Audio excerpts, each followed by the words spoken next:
ગાય ખાય છે ઘાસ અને દૂધ આપે છે. આપણા સનાતન ધર્મમાં કોઈ પણ કામ કરવું હોય તો ગાય વિના થતું જ નથી. તમે કોઈ સત્કર્મ કરો, દેહની શુદ્ધિ કરવી પડશે. દેહની શુદ્ધિ ગૌમૂત્રથી જ થાય. ગૌમૂત્ર વિના દેહની શુદ્ધિ થતી જ નથી. ગૌમૂત્રમાં ગંગાજીનો નિવાસ છે. ભૂમિની શુદ્ધિ ગાયના છાણથી થાય છે.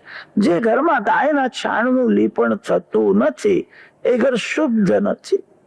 ઘરમાં થોડું પણ ગાયના છાણનું લીપણ કરવું જોઈએ. આજકાલના લોકોને પથરા જ બહુ વાલા લાગે. બધી જગ્યામાં પથરા જ બેહે. એમનું હૈયું પણ હવે પથરા જેવું જ થઈ ગયું. હૃદય કોમળ રહ્યું નથી.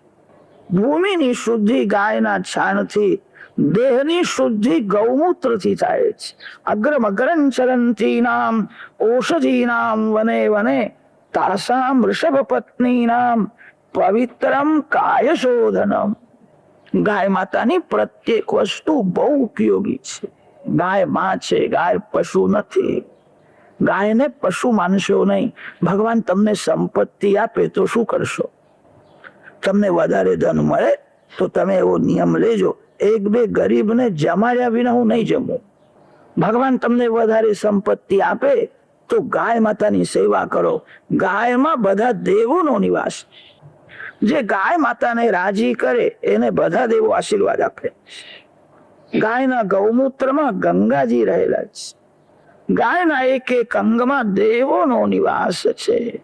ભારતમાં ગાય માતા દુઃખી છે ત્યાં સુધી ભારત દેશ સુખી નહીં થાય. ભારત દેશ ધર્મ પ્રધાન દેશ છે.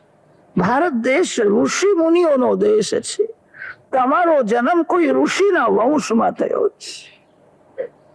ઋષિઓને, વેદોને, ગાય માતાને, દેવોને ભૂલશો નહીં. ગાયોની સેવા કરો. આજકાલના શ્રીમાન લોકોને ગાય માતાની સેવા કરતા શરમ આવે છે.